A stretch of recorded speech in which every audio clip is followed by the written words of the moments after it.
홍길동전 하겠습니다.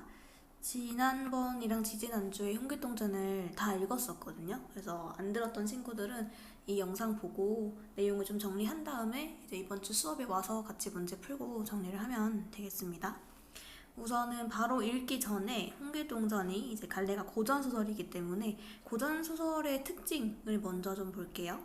일단 고전이라는 게 시기잖아. 그치? 고전과 현대를 나누는 기준이 가보격이거든요. 그러니까 가보격 이전에 창작된 옛날 소설을 고전소설이라고 합니다. 네. 조선시대에 생겨난 산문문학의 한 종류예요.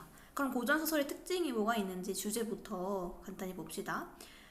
대부분, 거의 100%가 다는 아니고 대부분의 고전소설 주제가 착한 사람은 복받고 악한 사람은 벌받는다 라는 게 권선징악이죠. 그치? 권선징악의 그런 주제를 가지고 있습니다. 그리고 권선징악이랑 비슷한 말인 인과응보, 본인이 행동한 대로 다 돌려받는다 라는 그런 권선징악, 인과응보의 가치관을 나타내는 주제가 거의 많아요.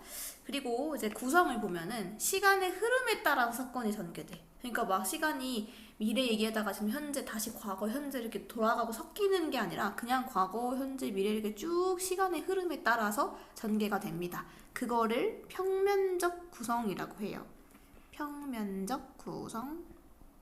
같은 말로 순행적 구성이라고도 합니다. 순행적. 시간 흐름에 따라서 전개되는 걸 순행적 구성이라고 합니다. 그러면 퀴즈. 순행적 구성의 반대는 시간이 막 역전되는 거. 과거 얘기, 현재, 과거 막 역전되는 것은 역순행적이라고 하겠죠. 원래 일반적인 대부분의 현대소설은 역순행적 구성이 많아요.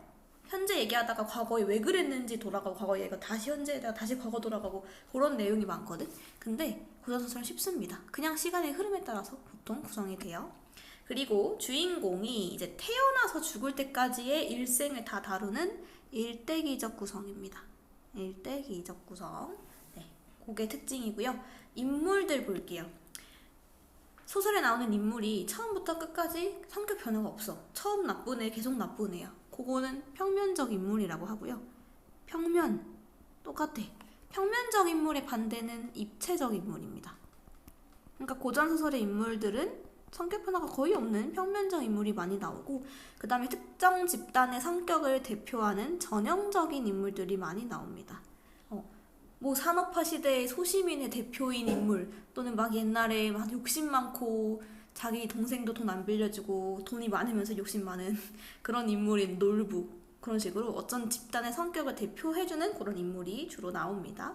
그리고 중심 인물 주인공이죠. 주인공은 대부분 뛰어난 능력과 빼어난 외모, 예쁘고 잘생기고 똑똑하고 무술 잘하고 한 그런 주인공들이 나옵니다.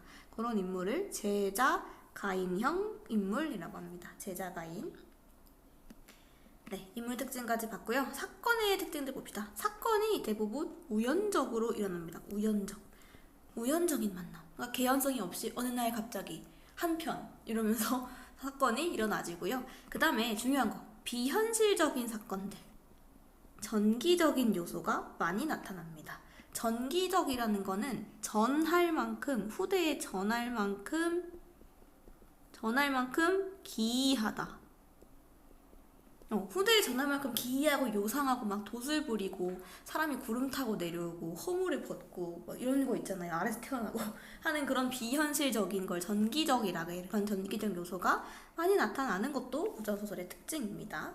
자, 배경 특징 보겠습니다. 시간적 배경은 대부분 막 명확하게 나오진 않아. 근데 이제 전쟁 있죠. 옛날에 임진왜란, 병자호란 같은 그런 전쟁 소설일 경우에는 시대가 명확하지만 대부분은 그냥 뭐 조선시대 때 뭐 어느 뭐 누구누구 때 이렇게 좀 넓습니다. 배경이. 그리고 공간적 배경도요. 뭐 정확하게 어디라기보다는 그냥 우리나라 또는 중국 아니면 비현실적인 공간인 경우가 많습니다. 대부분. 비현실적인 공간이라고 하면은 신선세계, 아니면 막 천상세계, 하늘나라, 옥황상제 있는, 선녀 있는 그런 데에서 이제 내려온 적강을 한 그런 소설들이 대부분 있습니다. 그 다음에 이제 소설에서 한 시점이 중요하잖아요. 그치? 우리 현대소설 얘기를 해볼까? 현대소설은 시점이 다양해요. 크게 일단 두 가지로 나눌 수 있죠. 현대소설에서 소설이니까 서술자가 있죠. 그지? 이 서술자가 소설 작품 안에 인물로 들어있다 하면 1인칭입니다.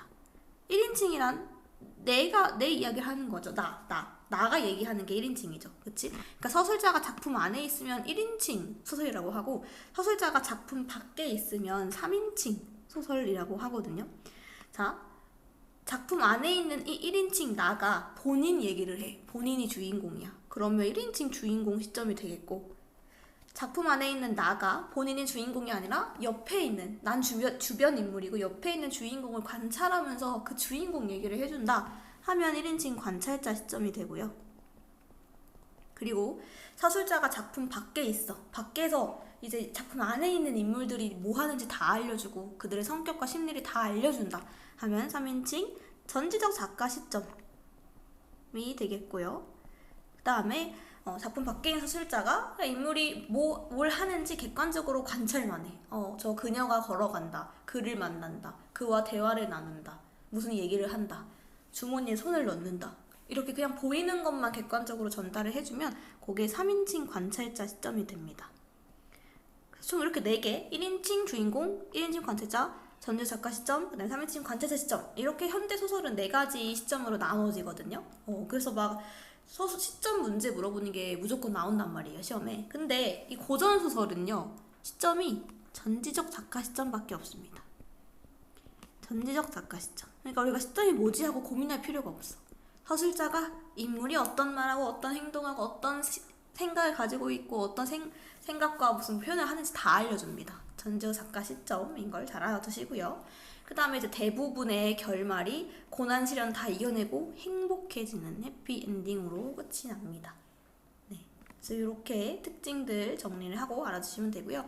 뒷페이지 넘기면은 고전소설에 자주 나오는 구성 방식을 좀 보겠습니다. 이 일대기적 구성 아까 했었지, 그치? 우리 배울 홍길동전이 일대기적 구성이기 때문에 한 사람이 이제 주인공이 태어나서 죽을 때까지의 그 일생을 어떻게 살았는가가 나온다고 했죠, 그치? 자, 여기 2번에 있는 이 템플릿을 가지고 있어요. 일대기적 구성은. 보통 영웅 일대기적 구성. 영웅 서사 구조라고 하거든.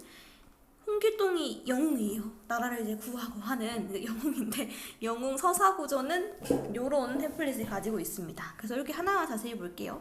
일단 태어나기 전부터 혈통이 고귀해. 양반가라든지 막 개국공신의 후예라든지 아니면 뭐 신선세계에서 내려왔다든지 그런 식으로 혈통이 고귀한 사람이야. 그리고 출생하는 것도 비정상적으로 출생해요.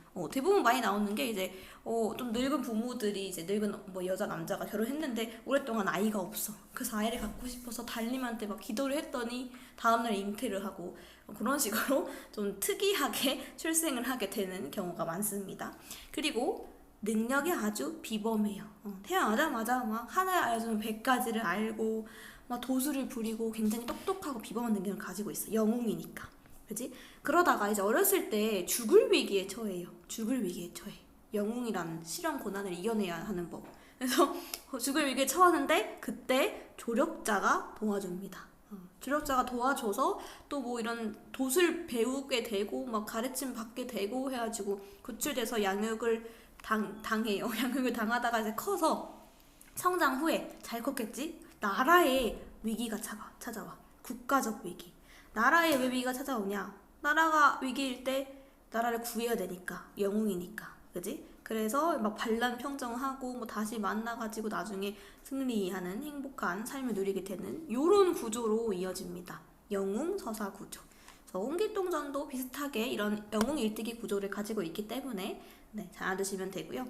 그 다음에 고전 소설의 좀 내용 유형을 좀 나눠봤는데 간단하게 이렇게 4가지가 있다고 보시면 되겠습니다. 일단 뭐 제일 흔한 애정소설, 같은 말로 염정소설이라고 하는데요. 남녀간의 사랑, 이별을 주제로 하는 소설이죠. 제일 많죠. 지금도 드라마, 영화에 이런 얘기가. 그리고 2번째, 영웅 군담 소설. 위에서 봤던 것은 영웅 소설이거든. 근데 이제 군담이란 군대 얘기, 그러니까 전쟁 얘기. 전쟁에서 싸웠던 그런 얘기를 다룬 게 군담 소설이에요. 그래서 이런 비범한 영웅적인 삶을 통해서 그 전쟁의 승리로 이끌어서 나라를 구출하는 영웅의 활약상이 담긴 그런 소설을 영웅 군담 소설이라고 합니다. 보통 시험에 여기 제일 많이 나와요. 영웅 군담 소설. 모의고사나 수능 같은 거 보면. 그다음에 세 번째 풍자 소설. 풍자란 비판하는 것이죠. 그렇지? 뭘 비판하냐? 보통 사회를 비판합니다. 부정적 인물의 무능과 위선 걸 비판을 하고 풍자하는 것이다. 당대 현실 모순을 보여주는 소설. 그래서 사회 소설, 오화 소설로 나누는데요. 사회 소설은 말 그대로 사회적인 모순, 제도적인 한계 이런 걸 비판하고 네, 모순을 꼬집는 거죠. 부조리함을, 현실의 부조리함을 꼬집는 소설, 풍자한 소설이고요. 우화란 인간 세계 얘기를 동식물에 이제 빗대서 얘기하는 게 우화예요. 그래서 인간 사회의 결함, 부조리함 이런 거 비판하고 풍자한 소설을 얘기를 합니다. 우리 배우게 될 홍길동전은 이 사회 소설에 속합니다. 사회의 구조, 제도를 비판하거든요. 홍길동이. 자, 그리고 마지막으로 판소리개 소설. 신릉중 학교 친구들은 2학년 때 춘향전을 배웠을 거예요. 그지? 춘향전이 대표적인 판소리개 소설 중에 하나이죠. 그러니까 원래 소설이 아니라 원래는 판소리였어. 청중들을 이렇게 앞에 두고 판소리 옆에서 북치면은 판소리를 하는, 창을 하는 그런 게 이제 유행을 해서 그 스토리가 소설로 쓰여진 게 판소리개 소설입니다. 네, 그래서 판소리 했을 때의 그 리듬감이라든지 청중이 이목을 끄는 장면의 극대화라든지 그런 특징이 있는 게 판소리계 소설의 특징입니다. 그래서 이렇게 유형이 4가지 있다고 보시면 되고요. 이렇게 정리가 다 됐으면은 이제 홍길동전 넘어가서 같이 한번 읽어보겠습니다. 홍길동전. 네, 자, 읽기 전에 간단하게 몇 가지만 좀 필기를 하고 시작을 할게요. 자, 우리 홍길동전이니까 이 여기 이제 갈래 써볼까요? 갈래 해서 쓸게. 일단 고전 소설인 것이죠. 고전 소설. 갈래 고전 소설. 그리고 아까도 얘기했지만 사회 소설. 사회의 모순, 제도의 모순을 비판하는 그런 사회 소설. 그리고 영웅 소설이죠. 홍길동 영웅입니다. 영웅 소설. 그리고 한글로 써진 소설입니다. 한글 소설. 네, 갈래 이렇게 쓰시고요. 이 소설의 성격도 한번 정리해 볼게요. 성격. 현실 비판적. 현실 비판적. 네. 그리고 고전소설의 특징이지만 되게 우연적으로 사건 전개된다라는 거. 그리고 전기적이다. 방금 했었던 전기적 요소, 전기성 기억나시나요? 전할 만큼 기이한 비현실적인 요소가 있는 걸 전기적이라고 하죠. 그치? 자, 그리고 이제 우리가 이 홍길동전 공부를 하려면 그 당시 현실을 비판하는 소설이라고 했잖아요. 그럼 그 당시 현실이 어땠길래, 이 홍길동전이 나왔던 이 당시 조선시대가 사회가 어땠길래를 봐야겠죠. 그치? 그래서 일단 조선시대의 사회문화적인 배경을 먼저 한번 보겠습니다. 그때의 사회문화적 배경 볼게요. 자, 일단 뭐가 있었냐? 첫 번째, 신분제도가 있었습니다. 아시죠 다들? 신분제도. 양반이 있고 이제 평민이 있고 종이 있고 이렇게 양반과 종을 구분하는, 태어날 때부터 신분이 정해져 있는 그런 사회였죠. 신분제. 그리고 두 번째로 처첩제도가 있었습니다. 처첩제도. 양반 남자는 본처 이외에 다른 첩들을 막 둘 수 있었어요. 그러면 첫 번째 결혼한 이 본처 사이에서 낳은 자식은 적자라고 했고, 그 다음에 이제 첩, 둘째, 셋째 막 첩 사이에서 낳은 자식은 서자라고 했거든. 이 적자랑 서자를 차별을 했습니다. 적서차별. 왜냐? 자, 아버지가 양반이잖아요. 그치? 그러면 이 적자는 아버지의 신분을 따라. 그래서 양반이야. 근데 이제 첩부터는 어머니의 신분을 따르게 돼서, 예를 들어서 첩이 이제 종이야, 여종이야.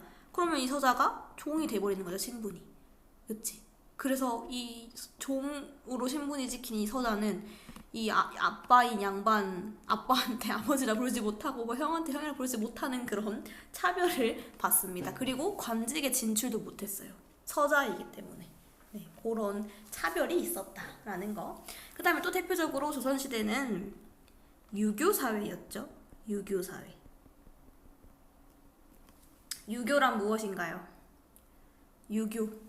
중국의 공자, 맹자, 사상, 학문을 공부하는 건데, 여기서 제일 가치 있게 여기는 것은 충효입니다. 임금님께 충성하고 나라를 위해서 온몸을 다 바치는 그런 충성. 그리고 부모님께 효도하는 거. 그걸 굉장히 중요하게 여겼단 말이야. 그리고 공자맹자의 그런 학문을 공부하는 것을 굉장히 중요하게 여겼어요. 학문 공부하는 거. 그래서 관직에도 이제 문인이 있고 전쟁 나가서 장수 싸우는 무인이 있잖아요. 둘 다 당연히 이제 관직에 진출한 벼슬이니까 아무것도 안 하는 사람들보다는 낫겠지만 그래도 문인이 무인보다 훨씬 더 좋은 대우를 받고 훨씬 더 좋은 인식이 있었습니다. 유교 사회 때. 그래서 이런 것들을 꼭 알아두시면 되고요. 그 다음에 마지막으로 이 당시에 탐관오리들의 횡포가 아주 심했다. 탐관오리들의 횡포. 탐관오리란 일단 옛날에도 우리 이제 팔도가 있으니까 각각 지방에 이제 지방 관리들을 파견하잖아요. 그럼 그 지방관이 그 마을 고을을 다스리는 건데 이제 부패한 거지. 부패한 그런 지배층이 자기 마을에 이제 백성들 괴롭히는 거죠. 막 세금 가혹하게 거두고 뭐 쌀 가져오라고 하고 못 살게 구는 거야. 그래서 그런 사람을 탐관오리라고 하고요. 그런 탐관오리들이 너무너무 많아서 부패한 관리들 때문에 백성이 고통받았었다라는 게 그때의 사회의 상입니다. 백성이 고통받았다. 그래서 이런 부패하고 나쁜 관리 때문에 백성들이 고통받는 것을 한자 성어로 하면 가렴주구라고 해요. 가렴주구. 가혹하게 세금 거두고 좀 무리하게 징수하고 끝없이 요구를 하는 거, 착취하는 거, 그거를 가렴주구라고 합니다. 네.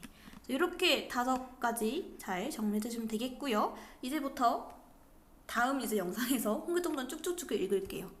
책을 자습서를 피든지 아니면 교과서를 피든지 아니면 그냥 선생님의 이 말을 따라가면서 읽든지 해서 다 같이 따라오면서 쭉 읽어 나가겠습니다.